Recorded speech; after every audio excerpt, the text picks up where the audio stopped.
Friend, welcome to back my YouTube channel. আমি উর্মিলা। আজ আমি নিয়ে এসেছি তোমাদের সামনে নতুন কোনো একটা ভিডিও নিয়ে। অবশ্যই ভিডিওটি ভালো লাগবে। ভালো লাগলে লাইক, কমেন্ট, শেয়ারের পাশাপাশি চ্যানেলটি সাবস্ক্রাইব করে পাশে থেকো। চলো, আগে তোমরা কেমন আছো বলো। আশা করি সবাই ভালো আছো, আর আমিও ভালো আছি।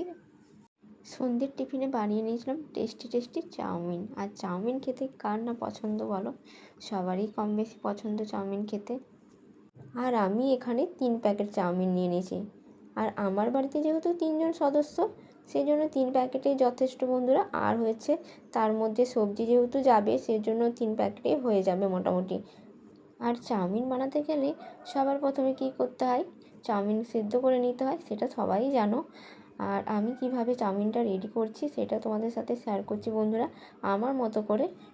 ভিডিওটি ভালো লাগলে অবশ্যই লাইক, কমেন্ট, শেয়ারের পাশাপাশি চ্যানেলটি সাবস্ক্রাইব করে পাশে থেকো বন্ধুরা।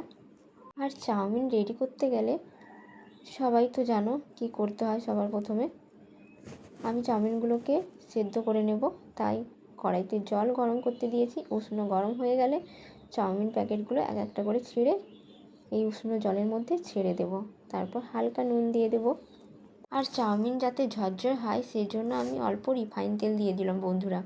চাউমিন ঝরঝরে হওয়ার জন্য একটু যদি রিফাইন তেল ব্যবহার করা হয় এই সেদ্ধ করার সময়, তাহলে চাউমিনটা পুরো ঝরঝরে হয়। তাই আমি দিয়ে দিলাম একটু রিফাইন। গায়ে গায়ে লেগে থাকবে না, একদম ঝরঝরে হবে চাউমিন। মোটামুটি চাউমিনটা সেদ্ধ হয়ে গেছে জানো তো বন্ধুরা। এরপর হচ্ছে নামিয়ে নেওয়ার পালা। তাহলে নামিয়ে নেওয়া যাক। দেখো নামিয়ে নিয়েছি, একটা স্টিলের ঝুড়ি নিয়ে নিয়েছি।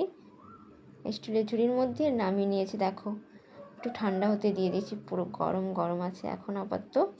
চলো, তোমরাও এরকম স্টিলের ঝুড়ির মধ্যে নামিয়ে নেবে। বাড়িতে যদি থাকে প্লাস্টিকের ঝুড়ি ইউজ করতে পারো। আমার ক্ষেত্রে মনে হয় প্লাস্টিকের ঝুড়ি ইউজ না করাই ভালো এখানে, কারণ হচ্ছে নরম হয়ে যাবে প্লাস্টিক ঝুড়ি, সেই জন্য স্টিলের ঝুড়ি ব্যবহার করলে সেটা মোটামুটি ভালো হবে। এইদিকে দেখো বন্ধুরা, আমি কড়াই নিয়ে নিয়েছি। এখন কড়াইয়ে তেল গরম করতে বসিয়ে দিয়েছি। আর আমি এখানে 3টা ডিম নিয়ে নিয়েছি। 3টা ডিমই যথেষ্ট হয়ে যাবে মোটামুটি। চলো তাহলে ডিমগুলোকে ভেজে নেওয়া যাক। আমি একটা বাটিতে ডিমগুলোকে আগের থেকে ফাটিয়ে রেখে দিয়েছি। আমি একবারে ডাইরেক্ট কড়ার মধ্যে দিচ্ছি না বন্ধুরা। আর আমি কিন্তু এখানে নুন দিচ্ছি না, কারণ হচ্ছে যদি সেদ্ধ করার সময়, চাউমিন সেদ্ধ করার সময় তো দিয়ে দিয়েছি নুন, এরপর যদি ডিম ভাজার মধ্যে দিয়ে দিই নুন, তাহলে মনে হচ্ছে আমার মোটামুটি নুনটা বেশি পড়ে যাবে। আর পর সবজিগুলো ভাজাভুজি আছে বাকি এখনও, সেজন্য আমি এখানে ডিমটার মধ্যে নুন দিচ্ছি না। ভালোভাবে ভেজে নিই। ডিমটা ভাজা হয়ে গেলে একটা বাটিতে তুলে নেব। খুব বন্ধুরা, ডিম ভাজা কিন্তু রেডি হয়ে গেছে, মোটামুটি লাল লাল করে ভাজা হয়ে গেছে। এরপর দেখো বন্ধুরা, আমি কিন্তু আগের থেকে সবজিগুলোকে কেটে রেডি করে রেখে নিয়েছি। এ দেখো, পেঁয়াজ কেটে রেডি করেছিলাম, কাঁচা লঙ্কা কুচি কুচি করে কেটে নিয়েছি, এদিকে গাজর, ক্যাপসিকাম, বরবটি সব কেটে রেডি করে নিয়েছি আগের থেকে, যাতে সুবিধা হয় সেই জন্য আগের থেকে কেটে রেডি করে সাজিয়ে রেখে দিয়েছি। শসাও কেটে রেখে দিয়েছি। চলো, এরপর হচ্ছে সব সবজিগুলোকে পরপর করে ভেজে নেব একটা একটা করে। আর চাউমিন খেতে কার না পছন্দ বলো, যারা যারা চাউমিন খেতে পছন্দ করো চলে এসো তাহলে আমার বাড়িতে। এরপর দেখো বন্ধুরা, আমি আগের থেকে কত সুন্দর করে সাজিয়ে কেটে রেখে দিয়েছি, দেখতে কত সুন্দর লাগছে। চলো, এরপর হচ্ছে ভাজার পালা। সবজিগুলোকে অল্প অল্প করে কেটে রেখেছিলাম, আর ভেজে নিই তাহলে। ভাজার জন্য আমি একটা কড়াইতে তেল গরম করতে বসিয়ে দিয়েছি। কড়াইয়ের তেল গরম হয়ে গেলে একটা একটা করে আমি সবজি ভেজে নেব। মোটামুটি দেখো বন্ধুরা, কড়াইয়ের তেল গরম হয়ে এসেছে। এরপর প্রথমে দিয়ে দেবো আমি পেঁয়াজ হালকা ভেজে নেব। পেঁয়াজ ভাজা হয়ে গেলে আমি গাজর প্রথমে ভেজে নেব। গাজরটা যেহেতু ভাজতে একটু দেরি লাগবে, সেই জন্য গাজরটা প্রথমে দেব, তারপর অন্যান্য সবজি আছে সেগুলো একটা একটা করে ছেড়ে দেব। বন্ধুরা, এদিকে আমি কিন্তু আমার মতো করে রান্নাটা সেরে ফেলার চেষ্টা করলাম। জানি না তোমাদের কতটা ভালো লাগছে। ভালো লাগলে অবশ্যই পাশে থেকো। গাজরটা তাহলে ভালোভাবে ভেজে নেওয়া যাক বন্ধুরা আগে। আমি তো কত সুন্দর করে গুছিয়ে রান্নাটা করলাম, জানি না কতটা ভালো লাগবে খেতে। চেষ্টা তো চালিয়ে যাই, এরপর দেখা যাবে। এইদিকে দেখো বন্ধুরা, আমি ভালোভাবে গাজরটা ভেজে নিচ্ছি। গাজর ভাজা সম্পূর্ণ হয়ে গেলে আমি ক্যাপসিকাম আর বরবটিটা ভালোভাবে ভেজে নেব। চলো তাহলে ভাজাভুজিগুলো সম্পূর্ণ করে নিই। তো আমি আমার মতো করে রান্নাটা সেরে ফেললাম। জানি না তোমাদের কাছে কতটা ভালো লাগছে বা আমার কতটা খেতে ভালো লাগবে। যদি ভালো লাগে অবশ্যই পাশে থেকো, চ্যানেলটি সাবস্ক্রাইব করে লাইক কমেন্ট শেয়ার করতে ভুলো না। এদিকে জানো তো বন্ধুরা, শীতকালীন টাইমে যে চাউমিনটা বানানো হয় সেই চাউমিনের স্বাদটা কিন্তু আরও বেশি। কেন? শীতকালীন সময়ে যে সবজিগুলো পাওয়া যায় চাউমিনের মধ্যে যদি অ্যাড করা হয় তাহলে সে স্বাদ আরও সুন্দর হয়। চলো মোটামুটি ভাজা হয়ে গেছে। এরপর হচ্ছে ঝরঝরে আগের থেকে রেডি করে নিয়েছি যে চাউমিন সেদ্ধ, সেটা হচ্ছে দিয়ে দিলাম। এরপর এপাশ ওপাশ করে ভালোভাবে নেড়ে নেব, উল্টে পাল্টে। এরপর আমি দেখো ভালোভাবে নেড়ে নিলাম বন্ধুরা, ওলট পালট করে। তারপর অ্যাড করব সয়া সস আর হচ্ছে অল্প ভিনিগার। সয়া সস আর যদি একটু অল্প ভিনিগার অ্যাড করা হয় বন্ধুরা, তাহলে চাউমিনের স্বাদ খেতে আরও দ্বিগুণ বেড়ে যায়। সেই জন্য আমি আমার বাড়িতে সয়া সস আর হচ্ছে অল্প ভিনিগার চাউমিন বানাতে গেলে আমি কিন্তু অ্যাড করি। তোমরা একবার দেখো, দিয়ে ভালো লাগবে খেতে। আর দেখো টমেটোর কেচাপ দিয়ে দিয়েছি। আবার ওলট পালট করে নেড়ে নেব।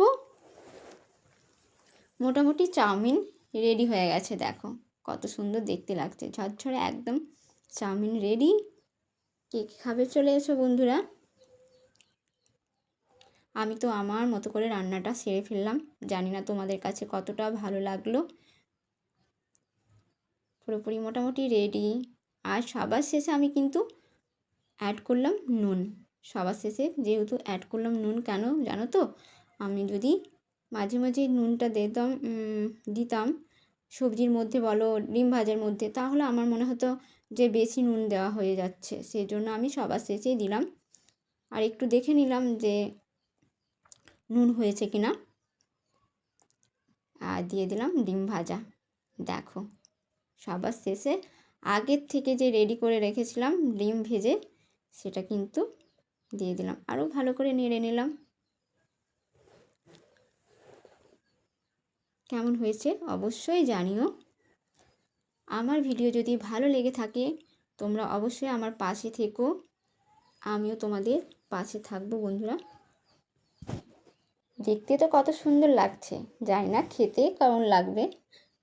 অনেক মনোযোগ দিয়ে রান্নাটা সেরে ফেললাম। লাস্ট যেটা দেওয়া বাকি আছে বন্ধুরা, ওটা হচ্ছে যে চাউমিনের প্যাকেটের মধ্যে দেখবে একটা মশলা দেওয়া থাকে। আমি কিন্তু নাম জানি না সেটা, ঠিক আছে? আমি যতটা জানি ওটা মনে হচ্ছে চাউমিনে দেওয়াই মশলা, কিন্তু ওটার মশলাটার নাম কিন্তু আমি জানি না। চলো সবার শেষে মশলাটা দিয়ে দিলাম।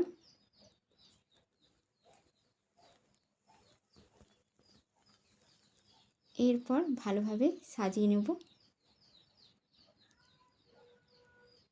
চাউমিন রেডি, একদম ঝরঝরে চাউমিন রেডি। কেমন হয়েছে রান্নাটা অবশ্যই জানিও।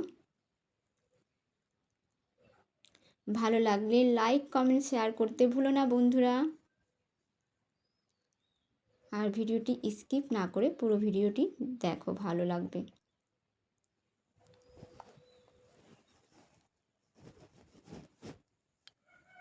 দেখো চলে এসো আমার বাড়িতে। দেখো ভালোভাবে সাজিয়ে নিয়েছি বন্ধুরা, দেখতে কত সুন্দর লাগছে। আমি কিন্তু ধনেপাতা, আবার জানো তো বন্ধুরা আমার একটা গুণ আছে বিচ্ছিরি, যেটা সব থেকে বিচ্ছিরি গুণ, সেটা হচ্ছে আমি ধনেপাতা এতটাই পছন্দ করি যাতে আমি কিন্তু ডাঁটি ফেলি না। ধনেপাতার পাতা আগে আমার ধনেপাতা, সেজন্য আমি ডাঁটি না ফেলে দিয়ে দিয়েছি। চলো টাটা বাই বাই, সবাই ভালো থেকো সুস্থ থেকো। রান্নাটা পুরোপুরি কমপ্লিট করে ফেলেছি, দেখতে তো কালারফুল লাগছে। আর খেতে কেমন হবে জানি না, খেয়ে করে টেস্ট করে দেখি। এখন রেখে দেওয়া যাক। টাটা, সবাই ভালো থেকো সুস্থ থেকো। আবার নেক্সট কোনো ভিডিও নিয়ে তোমাদের সামনে হাজির হব। চলো বাই বাই।